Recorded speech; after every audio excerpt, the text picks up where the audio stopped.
Olá, muito boa tarde para você. Boa tarde, Heloísa. Boa tarde, Mariana, e para você que nos assiste. Hoje é terça-feira, dia 7 de junho. Hoje você vai ver que, por causa do aumento do número de casos confirmados de Covid-19, o governo do estado voltou a recomendar o uso de máscaras aqui no Rio Grande do Norte, mas apenas em ambientes fechados. Ao vivo, vamos até a Câmara Municipal de Natal. Hoje, pela manhã, os vereadores discutiram a regulamentação de 2 zonas de proteção ambiental. 400 aprovados do concurso da Polícia Civil do Estado participam de aula inaugural. O curso de formação deles vai durar 3 meses. STTU se reúne com o Sindicato dos Opcionais para falar sobre novo chamamento que foi publicado ontem no Diário Oficial. Os donos de alternativos que se interessarem poderão operar as linhas entregues pelas empresas de ônibus. Um levantamento feito pela CEMURB mostra que existem pelo menos 166 imóveis abandonados só no bairro da Ribeira. Muitos deles causam transtornos para a vizinhança e estão com os impostos atrasados. E o presidente Lula deve vir a Natal na próxima semana, um dia antes da visita de Jair Bolsonaro, também à capital potiguar. A gente começa essa edição do Boa Tarde RN falando, né, Mari, sobre as máscaras, aquelas que a gente usou por um bom tempo, né? Fomos obrigados a usar. Agora elas devem voltar, sim, porque, como a gente já vinha adiantando aqui, o governo do estado voltou a recomendar o uso delas aqui no estado. É isso em ambientes fechados, né? E mais ainda em alguns ambientes específicos que a gente vai entender agora melhor na reportagem. Antes mesmo de voltar a ser recomendado pelo governo, João Pedro voltou a se proteger com a máscara. Para o estudante, o uso do item junto com outras medidas sanitárias não podem ser deixadas de lado. Embora muitas pessoas tenham parado de usar a máscara, né, tenha acontecido essa flexibilização, a gente vê que continua os casos de Covid, mesmo que casos leves. Algumas escolas em Natal também cancelaram aulas, na própria UFRN também, alguns departamentos cancelaram as aulas porque a maioria dos professores estava com Covid. Eu acredito que seja muito importante as pessoas voltarem a se conscientizar a usar máscara, né? Porque é o mínimo que a gente pode fazer para se prevenir, né? Além dos outros cuidados, como álcool em gel, lavar as mãos, tomar vacina. Já esse estudante escolheu dispensar a proteção. Provavelmente eu devo voltar em outro contexto, não no que eu estou agora. Porque eu estou basicamente só indo para aula e na minha sala não tem tanta gente, etc. Aí eu não estou me aglomerando tanto assim. Em uma portaria publicada nesta terça-feira, o Estado voltou a recomendar o uso de máscara em ambientes fechados, como transporte coletivo, escolas, locais de trabalho e unidades de saúde. A medida foi tomada por causa do aumento de casos de Covid. Isso exige de todos nós alerta e mobilização para fazer aquilo que todos já sabemos: aumentar a proteção contra a transmissão, com o uso de máscaras, né, em ambientes fechados, em momentos de aglomeração, intensificar a testagem dos sintomáticos, também pessoas que tenham contato com pessoas confirmadas com a doença, né? Nos ambientes de trabalho, procurar manter um certo distanciamento físico entre as pessoas e, mais do que isso, intensificar a vacinação. E com isso a gente contribuir para controlar esse risco, esse indício de uma quarta onda que se delineia em alguns estados brasileiros. Então vamos nos antecipar, vamos fazer a nossa parte, cumprir os protocolos e evitar de perder vidas, porque já perdemos muitas. Mesmo sem ser obrigatório, o seu Antônio disse que vai seguir a recomendação. Eu acho que é evitar a doença, porque a doença já matou muita gente. A misericórdia, ela está aí, mas está de surpresa aí, devagarzinho, leva. E ainda no clima aí do Dia Mundial do Meio Ambiente, que foi domingo, né? Agora 4 de junho, se eu não me engano, 5 de junho. 5 de junho. 5 de junho. Os vereadores de Natal hoje estão debatendo a regulamentação de 2 zonas de proteção ambiental aqui de Natal, a ZPA 8 e a 10. Uma compreende ali o estuário do Rio Potengi e a outra o entorno ali, compreende também o farol de Mãe Luísa e o entorno. Discussão essa que começou lá na elaboração do plano diretor de Natal. A repórter Aura Mazda está nesse momento na Câmara Municipal de Natal e traz mais informações para a gente. Boa tarde, Aura.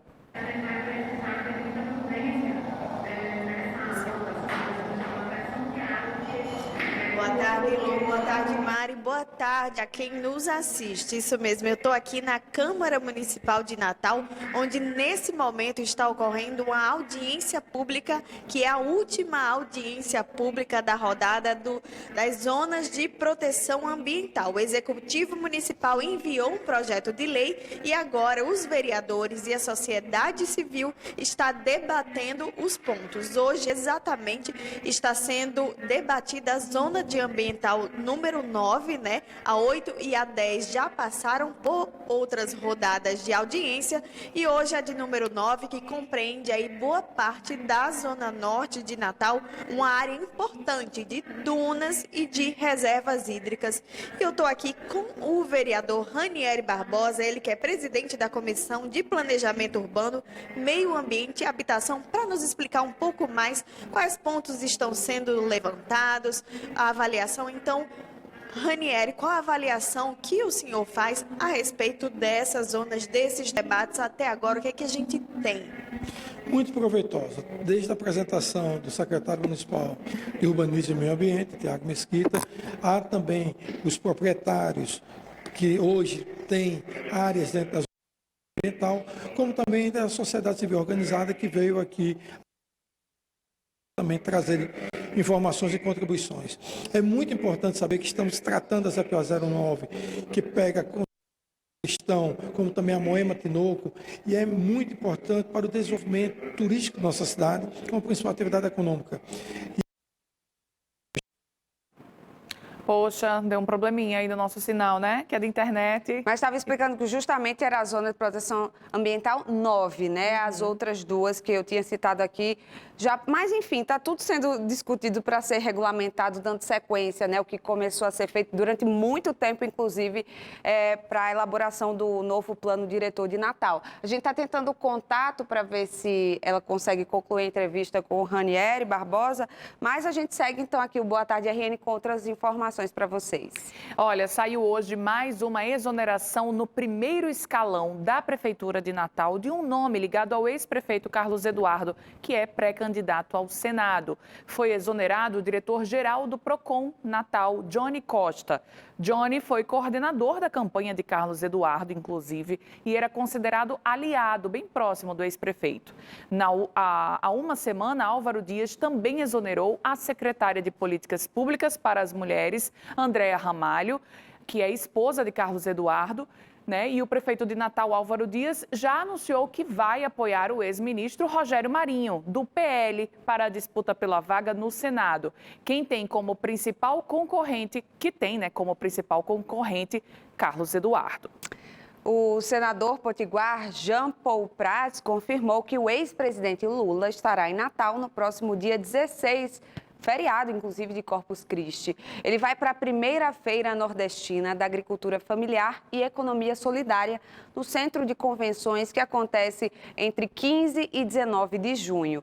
Detalhe que o ex-presidente estará aqui um dia antes da chegada do atual Jair Bolsonaro, que vem a Natal para lançar o programa Internet Brasil, ao lado do ministro das Comunicações, Fábio Faria, no dia 17 de junho, sexta-feira da semana que vem. Técnicos da Aeronáutica começam hoje a análise dos destroços do helicóptero da Chesf e a Justiça determina que haja um número mínimo de fisioterapeutas em UTIs da maternidade Januário Sico. São alguns dos destaques de hoje. Os destroços do helicóptero da Chesf, que caiu em Currais Novos no último domingo, devem ser retirados hoje. O material vai ser analisado por técnicos da Aeronáutica que devem apontar a causa do acidente. Uma decisão liminar da Justiça Federal determina que a maternidade Januário Sico tenha pelo menos um fisioterapeuta para cada 10 pacientes e que ele esteja disponível 24 horas nas 3 unidades de UTI. A EBSER, empresa que administra a maternidade, tem 30 dias para cumprir a decisão. O saldo de empregos formais no Rio Grande do Norte voltou a ficar positivo em abril.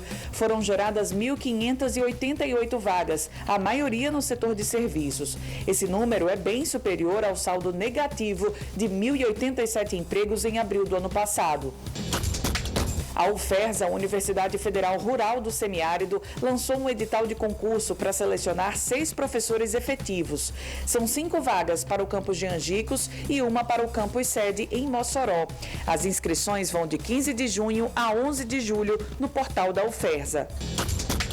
E o Instituto Metrópole Digital lançou ontem um edital com 790 vagas para cursos técnicos em tecnologia da informação. Os cursos são gratuitos e voltados para estudantes do ensino médio da rede pública. As inscrições devem ser feitas no site da Comperv. Após 12 anos sem concurso público, a Polícia Civil terá 400 novos profissionais. A aula inaugural do curso de formação, que é a última etapa do concurso, aconteceu nesta segunda-feira. Depois de tantos anos de preparação, Marcela espera aprender ainda mais agora. Aprendizado, né? Aprender bastante para que a gente possa ser bons profissionais, né? E estar contribuindo cada vez mais com a segurança do Estado. Para a aluna Ana Clara, a aula inaugural é o primeiro passo de uma longa jornada. É muito importante para essa introdução de sabermos como vai ser a procedência, como vão ser as aulas e até um momento de integração com toda a equipe e com os colegas também. O curso de formação é a última etapa do concurso público, que começou em 2020 e ainda pode eliminar os candidatos.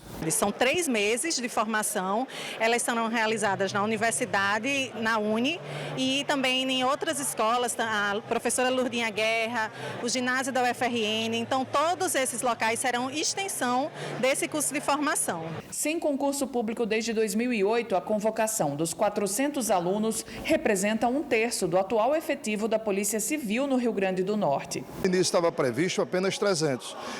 Do efetivo previsto que a Polícia Civil tem hoje, está se incrementando 1/3. Hoje existe 1.200 e vai entrar 400. São 3 meses de curso. Após a conclusão de curso, os que forem aprovados durante o curso estarão habilitados a serem nomeados. Para nós foi um incremento e um avanço muito grande. Afinal de contas, é 1/3 do efetivo atualmente existente que chega já na primeira convocação, de modo a ficarem aptos a serem formados para servir a população do Rio Grande do Norte, a dar um reforço, né, nas investigações dos crimes. No auditório de um hotel em Natal, os futuros policiais civis participaram de uma solenidade e assistiram a uma palestra sobre a Polícia Judiciária do delegado do Paraná, Henrique Hoffmann.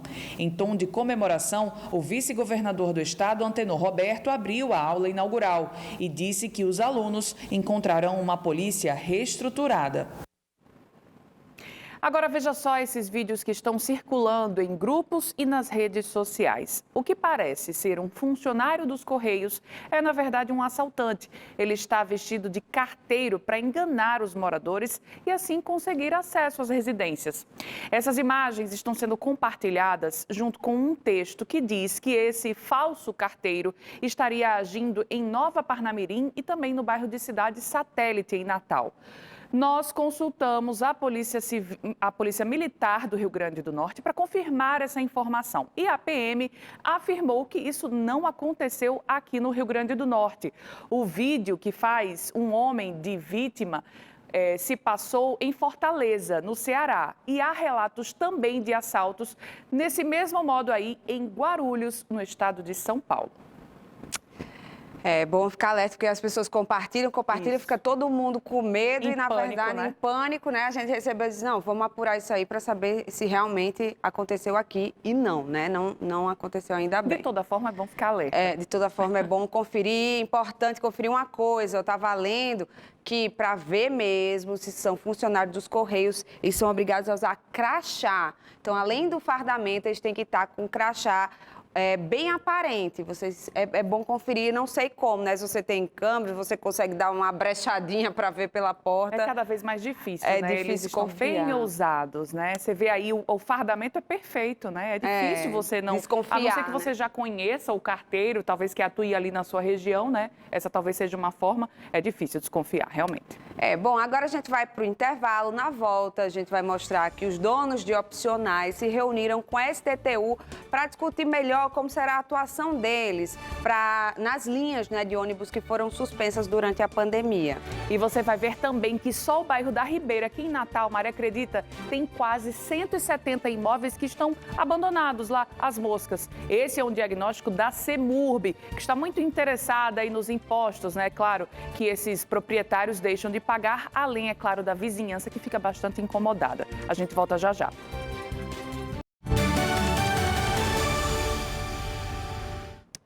As datas comemorativas têm sido fundamentais para a recuperação do comércio e este mês as expectativas são boas para o Dia dos Namorados, que acontece no próximo domingo, se você não está lembrado. Pela pesquisa da FEComércio, quase 50% dos natalenses pretendem comprar presentes e o gasto médio será de R$ 128, quase 5% a mais que no ano passado. Já os moçoroenses devem gastar um pouquinho mais, uma média de R$ 131, 8% a mais que em 2021.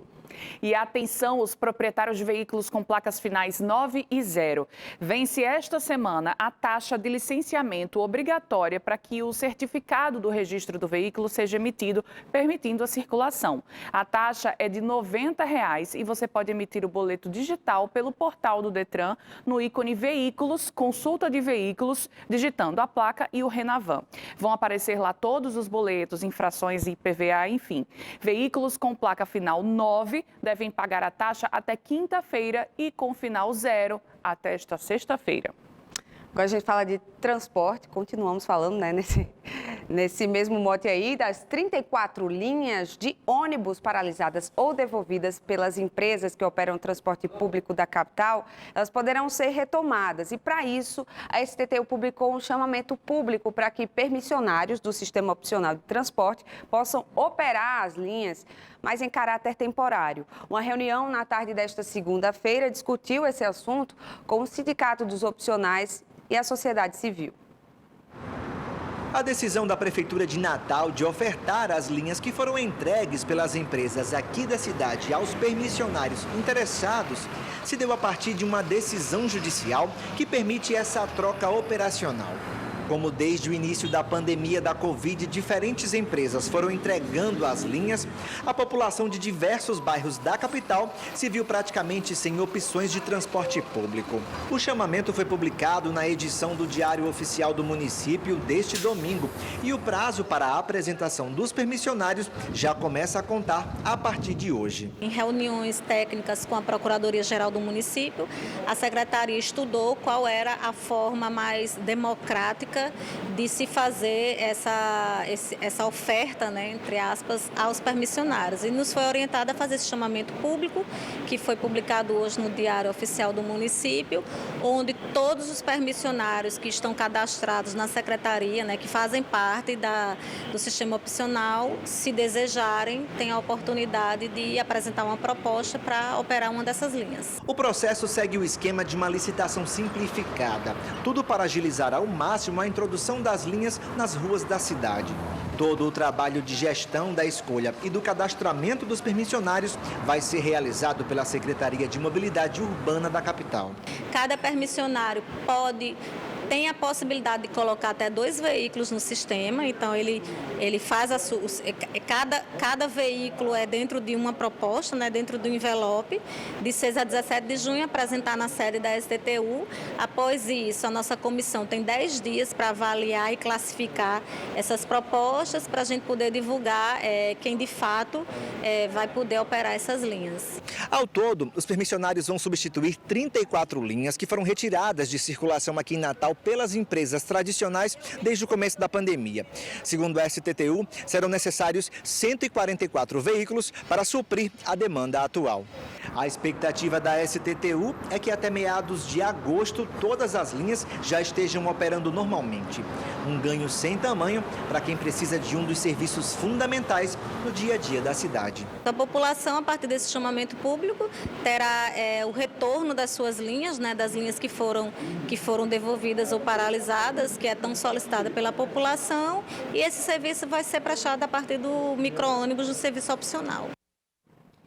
Nesse chamamento, viu, Mari, ontem no Diário Oficial foi publicado, tem lá um formulário, então esses donos, né, desses veículos opcionais, eles têm que se cadastrar, e aí resta agora a população ter que esperar ver se esses opcionais vão querer, se vai ter realmente, né, essa procura, e saber se eles têm condições também de atender essas linhas, né, e na mesma proporção, porque, como eu já disse aqui, uma coisa é um ônibus onde cabem ali mais de 50 pessoas, outra coisa é um opcional, né? Mas aí é que entra uma questão, parece que só a linha 31 pode absorver aí 11 veículos de opcionais, ou seja, 11 pequenos ônibus, né, os opcionais têm que operar para substituir aqueles ônibus maiores que faziam, né, poucos ônibus ou um ônibus, aí eu não sei, que faziam essa linha 31, que é a Felipe Camarão Pirangi, por exemplo, que é a que deve absorver maior número de linhas. Que tem uma vantagem também, né? De ônibus. O micro-ônibus, né? Por ser um ônibus menor, ele também entra em algumas vias que o ônibus muitas vezes não consegue entrar, né? Ele tem mais capilaridade, digamos assim. Exatamente. É verdade. Então vamos aguardar, porque infelizmente tudo que envolve transporte público é um negócio arrastado, né? É uma novela, né? É uma novela, mas a gente vai seguir acompanhando, como a gente está fazendo aqui no Boa Tarde RN. Enquanto isso, os ônibus lotados, né? Vamos usar máscara no ônibus de novo, né, minha gente? A recomendação é justamente para isso aí. Olha, agora a gente muda de assunto, vamos falar sobre a situação dos imóveis aqui em Natal. Muitos deles estão abandonados. Então, muita gente pega e vai construir um edifício, deixa lá pela metade, né? Ou então o imóvel, às vezes, questão de titularidade, passa de uma pessoa para outra, fica lá o imóvel abandonado. Muitas vezes acumulando lixo, né, Mari? E essa situação toda que a gente está vendo aí das arboviroses. Perigoso aí. Isso, fora que não contribuem, né, com o município. Então, você tem, às vezes, um terreno lá, um imóvel construído ou não, ou só o terreno abandonado, que está deixando de contribuir, né? O município deixa de arrecadar também. Aí a prefeitura agora está atrás desses proprietários desses imóveis para que eles comprovem a situação irregular. Caso contrário, eles podem perder o imóvel. O nome específico dado ao levantamento realizado pela CEMURB é arrecadação de imóveis abandonados. O estudo foi feito inicialmente na zona leste de Natal, local onde se encontra grande parte dos imóveis abandonados. A realização do estudo também era uma demanda há bastante tempo solicitada pela própria população. A necessidade de haver um aproveitamento desses imóveis é super importante porque eles estão localizados normalmente em locais onde a infraestrutura é boa. Então, é um desperdício. A cidade precisa cumprir a sua função social. Na hora que eles ficam abandonados, que eles ficam sem uso, a gente entende como um desperdício dessa infraestrutura e, logicamente, isso não é bom para a cidade. A ideia de realizar o mapeamento desses locais já vinha sendo articulada pela Secretaria desde o ano passado. Agora, a CEMURB já possui os primeiros números oficiais. Nós começamos pela Ribeira e já temos quase 170 imóveis identificados como abandonados. Logicamente que isso será objeto de um estudo mais detalhado, mas esses precisamente 166 imóveis, eles estão dentro daqueles critérios de abandono. Agora, a equipe técnica da CEMURB pretende ampliar o levantamento sobre os imóveis abandonados em todas as zonas da capital potiguar. Além disso, com a aprovação mais recente do novo plano diretor do município, os encaminhamentos sobre o que a prefeitura poderá fazer com esses tipos de imóveis já estão praticamente definidos. Esses proprietários serão identificados, serão notificados, haverá todo um procedimento de prazos que são estabelecidos já na lei para que o proprietário se pronuncie. Não, ele não está abandonado, eu estou providenciando um uso, enfim. Os proprietários, eles são ouvidos, eles vão ter tempo para se pronunciar e aí tem todos os critérios. Esse imóvel está sendo pago IPTU, existe algum contrato de aluguel? Então, existe um procedimento, não é simplesmente chegar e identificar o imóvel e ele automaticamente será arrecadado.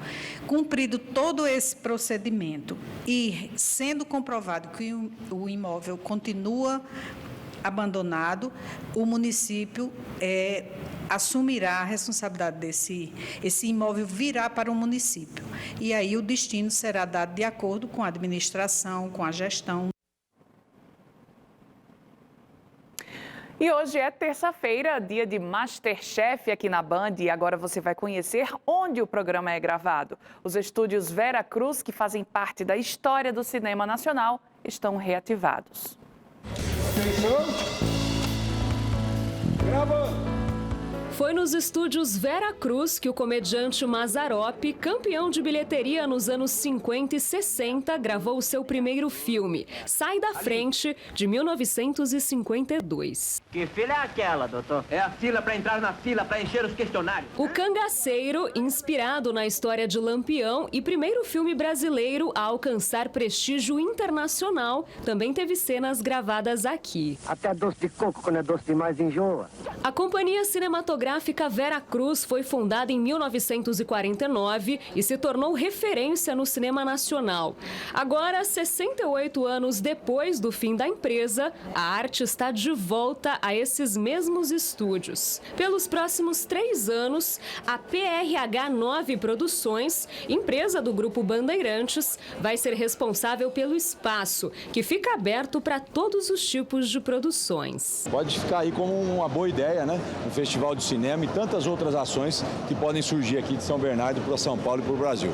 Além de incentivar a cultura, a reativação dos tradicionais estúdios Vera Cruz ajuda a girar a economia em São Bernardo do Campo, na Grande São Paulo. Rede hoteleira, consumo, lojas, e as pessoas vêm para cá com renda garantida. Então, movimenta a economia, ganha a cultura, ganha a sociedade. E é aqui que a 9ª temporada da maior competição culinária do país está sendo gravada. Agora a disputa é entre amadores, mas vai ter MasterChef na tela da Band o ano todo. Acho que vai ser muito legal. Eu tô com expectativa, assim, alta.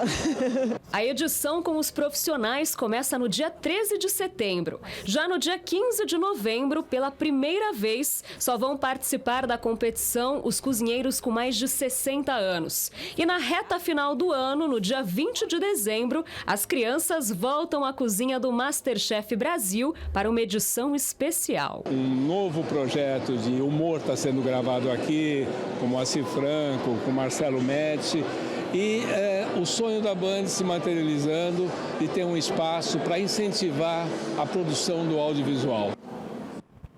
Imperdível. A entrada da Band está igual a do estúdio ali, você viu? Com vários totens assim dos apresentadores. A gente vai tirar nossa foto ainda, né? Com certeza, você vai ver nas redes sociais. E olha, a reportagem que a Aura está fazendo lá sobre a discussão, né, em relação às EPAs, as zonas de proteção ambiental, ela estava tentando entrevistar, não deu certo o link. A reportagem completa sobre esse assunto você confere amanhã, né? A Aura estava na Câmara Municipal de Natal. E ainda falando sobre política, né? Que anunciou aí a assessoria dele que ele tirou uma licença, se afastou do cargo para fazer alguns exames médicos e também para elaborar, né, sua pré-candidatura aí melhor a deputado federal. Então, ele se afasta da Assembleia Legislativa, não vai receber remuneração durante esse período e quem assume o lugar dele é o terceiro suplente da coligação, o empresário Michael Diniz. É isso. Boa tarde, vai ficando por aqui. A gente volta a se encontrar amanhã, 12h30, aqui na Band. Até lá.